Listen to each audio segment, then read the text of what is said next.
Okay, today in Trek Wars, we're going to learn about the position of the Cardassians within the Dominion formation in Sacrifice of an Angels. Now, I'm going to talk briefly about what the formation looks like, why it's the way it is, and then we're going to discuss the Cardassian part of it. So we will remove the Dominion aspect, and then we're going to focus on the Galore and the different variants of the Galore classes, what they were doing, how they were doing it, how it impacted the fleet, and what their position was in the fleet. So we're going to start from the front. Obviously, we have a line of Galores and we have Hidekis on the sides of the Galores, and then in between them we have the Dominion fighters.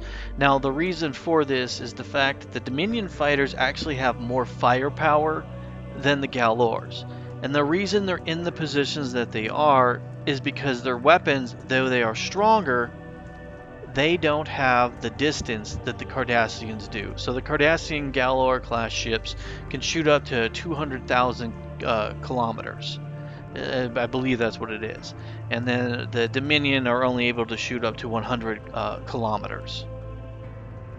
So when we evaluate it, whatever it actually is, we know that the Galore can fire twice as far as the Dominion ship. And then the Hideki, we don't really know how far it shoots, but Cardassian ships can shoot to 200, so we're going to give it the 200. Now, the Hidekis are pretty strong little ships. They're there to defend against small ships coming in there and flanking them because the Galores are incredibly weak when they're flanked. Their weapons are all mounted in the front that are powerful. Their side weapons, their spiral wave disruptors aren't very powerful, but the spiral wave disruptor cannons are a pretty powerful weapon. So with that being said, let's also talk about the midsection. So the midsection that you're seeing in here, you're going to see that same formation, but then you're going to start seeing some of the Dominion cruisers in there. And the reason for that is once you get past that front line, then you hit the zone which we refer to as the kill zone. And the reason it's the kill zone is simply because the Galores that would have been located in the middle of this section are going to be Galore Type 2s. Galore Type 2s are more powerful than their predecessors. They have the ability to fire a modified heavy spiral disruptor cannon that is significantly stronger than the Type 1s. And we'll look at that here in just a moment. Okay, so now that we've able to see the different variants, so the one on top is the standard Cardassian before the Dominion were involved, and we've seen that they're using a spiral wave disruptor cannon, which can hit for about 65,000 terawatts of damage. Okay, and so its overall defensive value is around 125,000. So that spiral wave disruptor cannon that is 65,000 can fire about 9 times. Now, the variant that I'm talking about that's in the kill zone was what I speculate to be a Type 2 that has been modified with the Dominion technology. Now, that weapon is hitting for a much more powerful source, and that source of damage is going to be about 168,750. This weapon is powerful enough to destroy a Federation Miranda class in 4 shots, or 5 shots. So between 4 or 5 shots, it's going to be able to obliterate a Federation Miranda class starship. So, with that being said, you can tell that its power level is increased. And so the Type 2s are going to have an attack value of around 266,250. Now, the Galore you see in the bottom is hitting for 650,000. We're not going to pay attention to that because that Galore modification doesn't exist at this point in the Dominion War. That will show up at the very end of the Dominion War. There is a modification to the Galores. We don't know what kind of Galore that is, but the speculation is it's a reminiscent of the Type 3s that were in the last stands that were defending the home territory. Okay, so with that being said, let's go take a look at that formation and how it looked with no Dominion ships in there, and we're just going to focus on the Cardassians. Okay, so now let's take a look at the Cardassians. We know the Galore frame is what the standard warship is for the Cardassians, and they're using this for Type 1s, Type 2s, and Type 3s. So really what we need to know is we need to know the difference between the Type 1s, the Type 2s, and the Type 3s. And so I'm going to give you a visual demonstration of what that looks like right now. Okay, so now we have a visualization of what that looks like. We can see that the Type 1s have an attack of 125,000. They have shields of 260,000. They have a hull value of 1,235,000. Now the Type 2s have much stronger secondary systems, so their sensors are better, their targeting systems are better, and obviously their weapons are better. But their shields don't appear to be any better than what we had seen with the frontline ships. Now, why that is, I don't really know. Maybe the Type 1s and Type 2s are just too old to be modified. That is a possibility because the ships are pretty old. But nonetheless, whatever it is, we do know that the Type 2s have better firepower. So they're able to get in there, they're able to hit those enemy targets. And so what's going to happen is my opinion of the analysis of what the Cardassians are doing is the Cardassians are using their Type 1s, which are their older generation ships. They're a decent frontline ship for soaking up damage. So they can stand in that front line. They can get hit by the enemy and take up that first barrage. You know, those fighters are coming in, and as the ships come in, the Galars can start attacking, and when those smaller ships like the Mirandas, the Defiance, the fighters break that first line, they're going to be intercepted by the secondary line, which are the heavy hitters, which are the Galor types 2s. You're going to see some of the Jem'Hadar in there. You're going to see Jem'Hadar battle cruisers. And their goal is to take out anything that's bypassing that front line. Why the big ships like the Galaxy, the Akiras are pushing through that front line in order to, get past this barrage of starships. They're going to be engaging that middle line, and then the back line is the best of the best. So that's where we see a majority of the Jem'Hadar battleships are there, or cruisers, and then you're going to probably see Cardassian ships, and the Cardassian ships in the back there, I would speculate are Type 3s, and those are the command ships telling all the other ships what to do, and those ships are the heaviest, they have the heaviest shielding, those are powerful ships, and they're going to be the hardest to take out. And then also, if things don't go the way the fleet needs to, those strong, command ships are going to be the ones that are going to be able to get away while the front line collapses and the second line is holding off those enemy forces. Those capital ships that could have founders on them, or could have high-ranking Vortas, or high-ranking Gals on the Cardassians, can then retreat, and you're not losing those commanding officers. Okay, so let's take a look at that Cardassian fleet's position. And when I said that they make a pretty good front line for holding, this is going to be why. So we're going to kind of take a look at those ships. So just the simple Galore itself doesn't have a lot of firepower. It's okay. Its shields are not very good. They're medium at best, but its hull is very high. It's got a very high hull. So, for an example, it's going to be holding the line. So its shield and hull together is around 4,495,000. Now, the little Hideki, altogether, it's only got like a defensive value of 390,000. So it's about half that of a bird of prey, to give you an idea of like what its actual strength level is. Now, the armor for the ships is 0.73. The Hideki is 1.08. So it's very well armored vehicles. All right, they're holding that front line.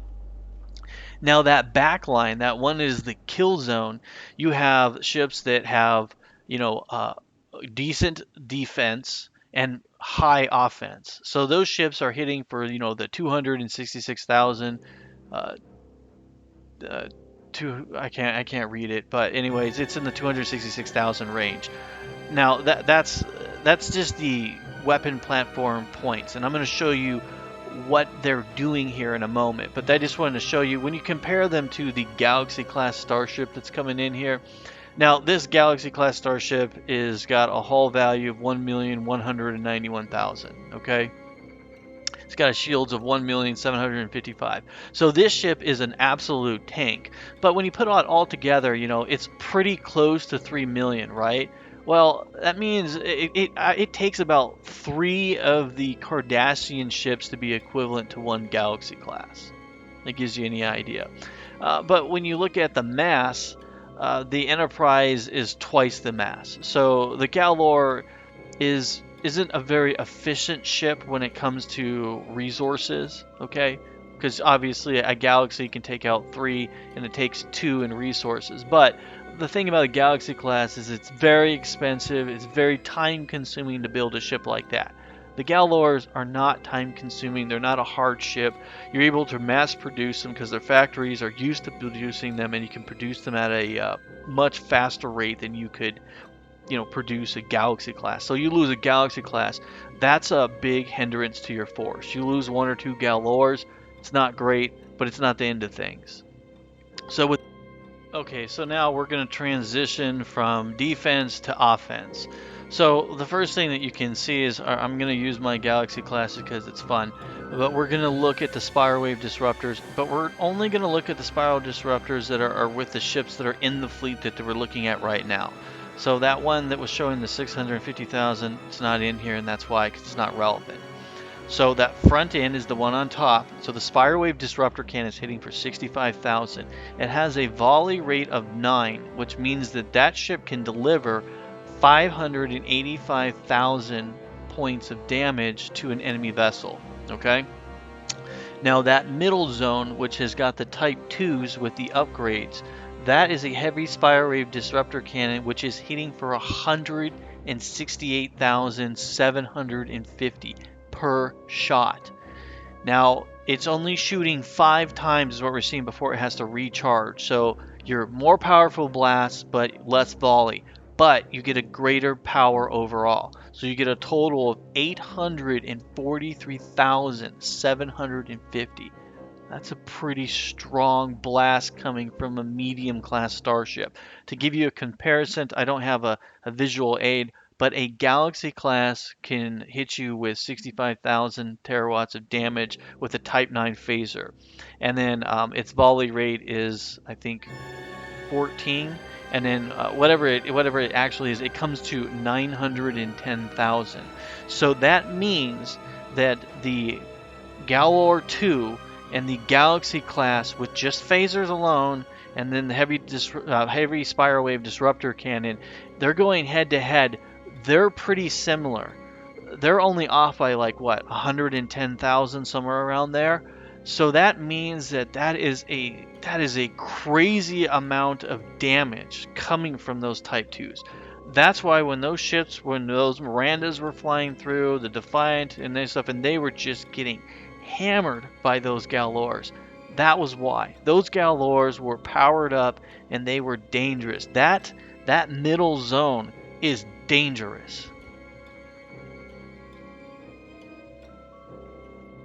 Okay, so we know in Sacrifice of an Angels, we know Starfleet pushed into that middle zone, and then they were wiping the galaxies, they were wiping the Galores out, and the galaxies were fighting it out. We're going to take a look at that battle scene. So remember, that fleet pushed into the middle, it's forcing itself right in there, and then the Starfleet ships start spreading out, and they start getting lost, and they start getting jammed. Remember all that?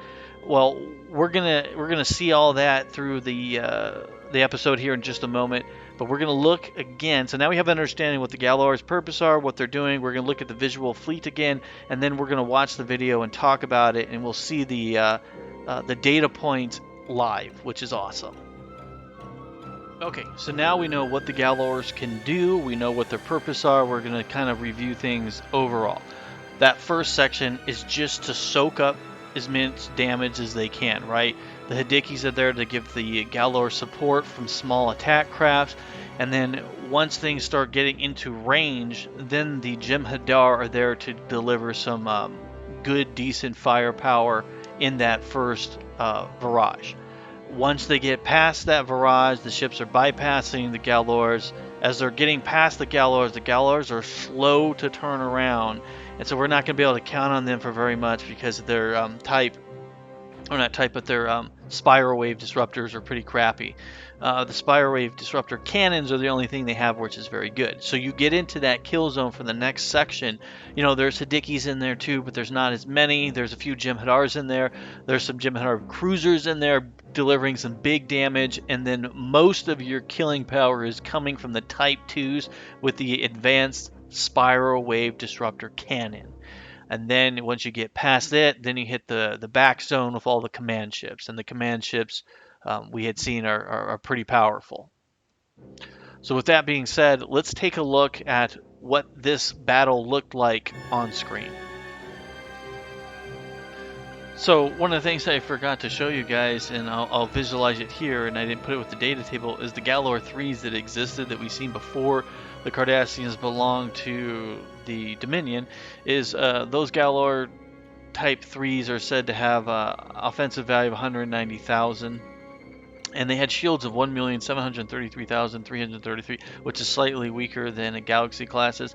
Had a hull value of 1,235,000, and it gives a full defensive value of 2,968,333. So that means it's got an offensive capability with its shields and everything equivalent to a Galaxy class starship, though it doesn't have the offensive abilities of a Galaxy class starship. So I just thought I would throw that out there. Okay, so we'll watch this battle scene together, and then hopefully we can get an idea, and hopefully it's not too off. So you can see that the ships are kind of in that formation I was talking about. We have those Jem'Hadars are standing behind a lot of the Galores, and you have those Hidekis that are guarding the Galores. So the Federation's coming into range. One of the things I thought was strange why the Federation didn't attack them with a full torpedo platoon in the beginning, but you know, whatever. So the reason why these are Type 1s is because when you see them ships getting damaged, they're getting damaged from not that much firepower. Like right here, you get like I think it's 6 torpedoes, and you're getting significant damage to the ship. You know, so obviously their shields aren't very high. And then the Federation, you know, they didn't do that torpedo barrage because it's a time reason. So the Jem'Hadar had set up for this attack, and the Federation are forced to fly in there, and they're getting obliterated by a Type 2 right here. Now you see the Federation Galaxy class comes in here and hits it like 5 times or 6 times. I think it's 5, and the ship gets gets beat up pretty bad. So you know it's not a Type 3. And then you see there's a few Hidekis in there. There's some Jem'Hadar. And then this is where you get that kill zone where you see the Jem'Hadar battleships are hitting with the blue beams, and then right there was a torpedo from them, and we're obliterating ships. And then in the background, you'll see these Galores take out a Miranda, which I can't remember exactly. I think it's in this scene here in the back in the corner, right? There you go, boom, blows up there. And then the Klingons come in here and they start kicking some butt. So you can see that the Federation is kind of just flying around. They're all confused because their sensors were all messed up from the Jem'Hadar jamming them and stuff. And then we see the Defiance flying through. You can see this is that back line I'm talking about. You can see that it took quite a bit of damage before it blew up for that ship there. And then boom, we're on our way. Okay, so real quick, I just want to go over, you know, what we're seeing with those Galores that are in the fleet, so we have an idea of what they're saying. And we see the galaxy there. Now, here's something I want you guys to take into consideration. Now, most of that Federation fleet was consisting of, you know, older starships because the Federation have lost so many of their good ships, and they were just putting fleets together what they could. So a lot of that fleet was full of Mirandas. Mirandas have like a weapon strength around of 196,244, shields of 390, the hull is 285. So that gives them a shield hull value of 675. So that's nothing compared to what you're seeing like with the Galor. A Galor can take that out, and then you look at the Excelsior, you know, it's got a shield value of 1,200,000, or not shield, it has a full attack value of 1,270,000. It's got shields of 390,000. It's got a hull of 880. There are variants that have a shield of 585 as well during this time period, but we don't know which one is there. But my point is it has an offensive value of 560,000. So it's equivalent to or an Excelsior is better, but not by a whole lot, than one Galore. And then there's some of the older, bigger ships like the Ambassador class, which outguns a Galor-Class. You know, I mean, it has shields anywhere between 585 to 1,040,000, and you know, like, and it's got an attack value of 2,400,000, or not attack, has a full defensive value of 2,466,000. But that's a big ship. So you can see the Galore, at first glance, you kind of think it's a piece of crap, And then when we started analyzing and I started paying attention more to it, I realized, you know what?